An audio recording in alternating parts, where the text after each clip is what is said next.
Customise কেকগুলো আমার কাছে একটু ঝামেলারই মনে হয়, কেননা সেম টু সেম করতে গেলে সব সময় একটু ঝামেলাই পড়তে হয়। আজকেও ছিল জঙ্গল থিম কেকের একটা ডেকোরেশন। কেকটা হবে দুই কালারের মধ্যে, সাইড দিয়ে হবে আকাশি কালার, উপরে হবে আকাশি আর হলুদ কালারের মধ্যে। আমার যখন কাস্টমাইজ কেকের অর্ডার থাকে আমি একটু টেনশনই থাকে, আমি কি সেম টু সেম করতে পারবো কি না এটা চিন্তা করি।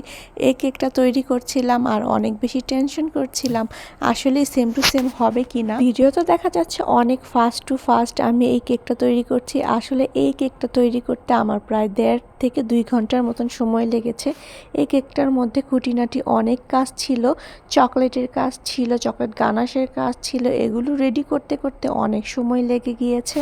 একটা কেকের পিছনে কিন্তু অনেক সময় দিতে হয়, কিন্তু কেক রেডি হয়ে যাওয়ার পরে মনে হয় এটার মধ্যে তেমন কোনো কাজই করা হয়নি, খুব সহজেই মনে হয় কেকটা হয়ে গিয়েছে।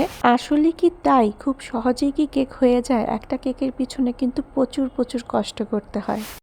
আর আমি এই জায়গায় চকলেট গানাশ তৈরি করে নিয়েছি। এই জায়গায় সাইডটা হবে একটু পানির মতন, যেন উপর থেকে পানি পড়ছে এরকমটা যেন লাগে।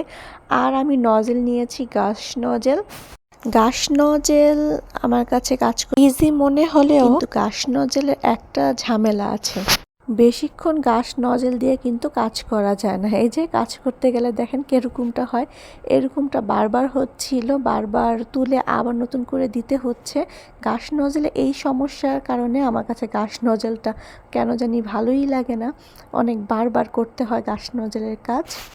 আর উপর দিয়ে একটু পাতা পাতা হবে, যেহেতু এটা জঙ্গল থিমের একটা কেকটা যেন একটু জঙ্গল জঙ্গল লাগে, তো এই টাইপের কেক ডেকোরেশনটা ছিল। আমি এই সবুজ কালারটা এনেছি, সবুজ রেডমেনের, আর অল্প একটু নীল কালার দিয়ে এই সুন্দর গাঢ় সবুজ কালার করে নিয়েছি। আসলে একটু গাঢ় কালারগুলো না হাতে লাগলে একটু উঠতে চায় না। আমি কিন্তু আজকে অনেকেই কালারের কাজ করেছি, আমার হাতে দেখি কত কালার লেগে আছে।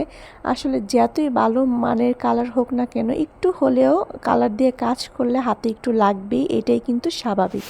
আমি কিছু টপার আগে থেকে রেডি করে নিয়েছি, চকলেট টপারগুলো এখন আমি বসিয়ে দিচ্ছি। কেকটার ফাইনাল লুক দেখতে আমি অনেকক্ষণ ধরে অপেক্ষা করছি, আসলেই কি আমি সেম টু সেম করতে পারবো কি না। কিন্তু কেকটার করার পরে মনে হয়েছে পিকচারের থেকে আমার এই কেকটা দেখতে একটু বেশি সুন্দর লাগছে। আর উপর দিয়ে একটু সুইট বল দিয়ে দিচ্ছি, এটা ছিল না পিকচারে, আমি ভাবলাম এখানে সুইট বল দিলে দেখতে একটু বেশি সুন্দর লাগবে, তাই সুইট বল দিয়ে দিলাম। আর এই জঙ্গল থিমে কেকের উপরে যখন অ্যানিমেলগুলো বসানো হবে দেখতে আরও বেশি সুন্দর লাগবে। আমি আর এখানে অ্যানিমেলগুলো বসাইনি, অ্যানিমেলগুলো কেক কাটিংয়ের সময় বসানো হবে। আর সামনাসামনি কেকটা দেখতে এত বেশি সুন্দর লাগছিল, আমি নিজেও কল্পনা করিনি যে কেকটা এত বেশি সুন্দর হবে। আসলেই কেকটা আমার কাছে এত বেশি ভালো লেগেছে।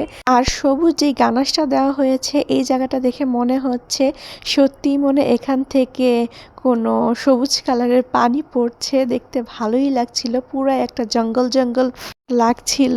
কেমন হয়েছে কেকটা অবশ্যই জানাবেন। আমার কাছে মনে হচ্ছিল কেকটা আমি সাজিয়ে রেখে দিই, কেকটা যেন না দেই। আর যারা মনে করে কেক বানাতে অনেক সহজ, দেখেন একটা কেক বানাতে গিয়ে কি পরিমাণ জিনিসপত্র লাগে, এগুলো তো কিছুই না, আরো আছে রান্নাঘরে এর থেকে ডাবল আর ডাবল। কেক বানাতে গেলে ঘরের যত জিনিসপত্র আছে সব কিছুই নিয়ে আসতে হয়, বিভিন্ন কালার মিক্স করতে হয়, অনেক অনেক জিনিসপত্র লাগে।